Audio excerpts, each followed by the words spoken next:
Now, in this lecture, we will start our journey to object-oriented programming in Java by introducing you about class, state, and behavior. So, this is important concept to learn in object-oriented programming. So, now we will talk about a class. So, what is class? Class is a blueprint of an object. By hearing that, you will be thinking, what is blueprint? Everything. Blueprint means the whatever the documentation or whatever it is required for building an object that will be defined inside a class. So for example, an object is a you want to create an object of vehicle. So the vehicle will have certain features like as car name, car type, car color, everything will be there. So these things will be the constructs which we need to learn about vehicle. So these things will be we will create a vehicle class and have fields and methods on that vehicle class. By doing that, we will be able to emulate the object-oriented concept. Now let us talk about the other things of a class. So class is if it doesn't have any physical memory allocated. It is just a representation of blueprint of an object, and so it will not acquire any memory. When we create an object of class, that object will acquire the memory. Next thing which you'll need to discuss is the class name syntax. So class name should follow the upper camel case notation, which means the name should start with a capital letter, and if any new words comes, then that word should be also be capitalized. Next, we will discuss about state. So state means variables which we declared inside a class. So if a class is there, we have to have some variables to hold the particular state of the class. When you create an object, that object will have some state. So that object state will be holded in these variables. So the variable can be either primitive or derived data type. So it can derived data type means yeah, we are explained already in the derived data type section. It means it is we are user defined data type. In that case, will have a variable which will hold the reference to that particular memory location. So that's how the state will work. Now let us see the other features of state.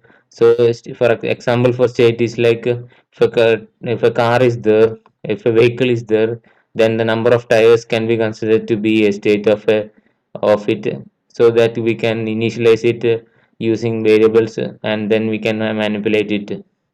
Next thing which we need to discuss is variable names as the state name syntax. So variables names have some syntax which is lower camel case. So we have to follow the lower camel case notation in order to create in when we create variables and all. So next we will discuss about behavior. So behavior means methods in Java.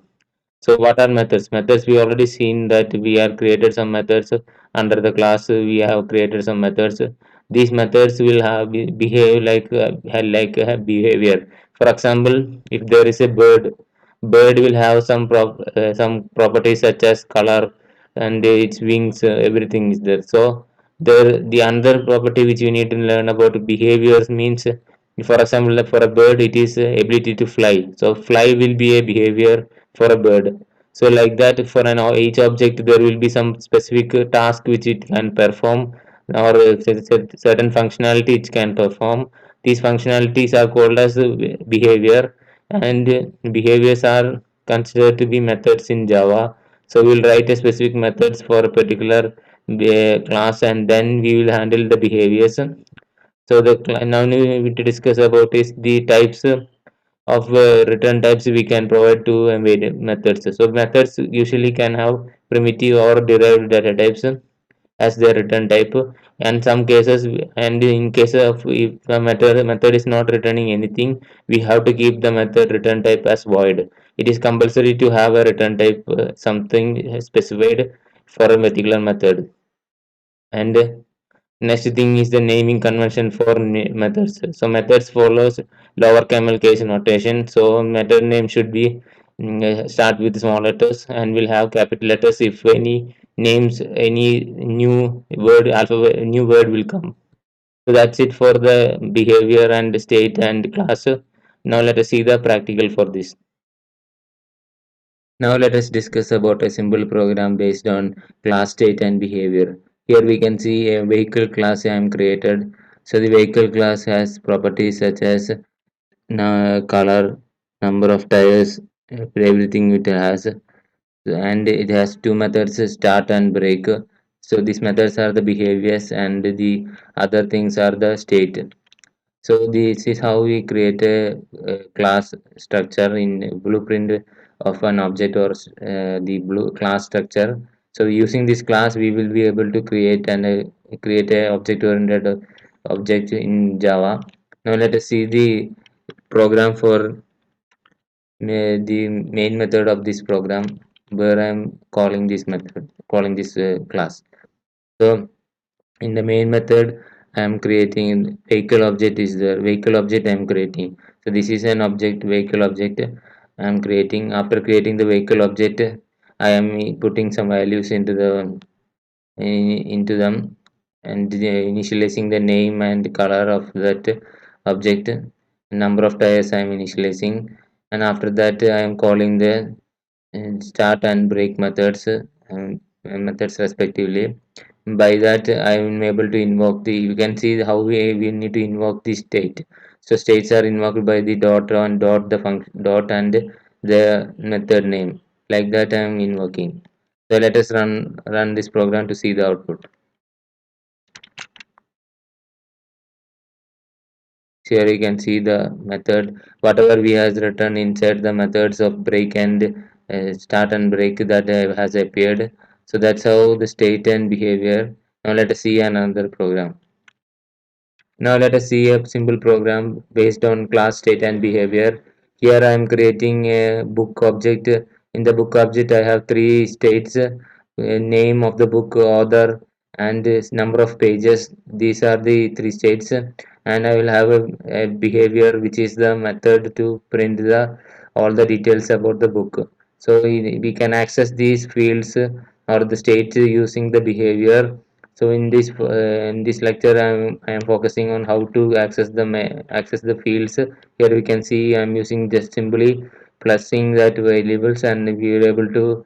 I am using appending it into the system.out.println, and I am printing it out.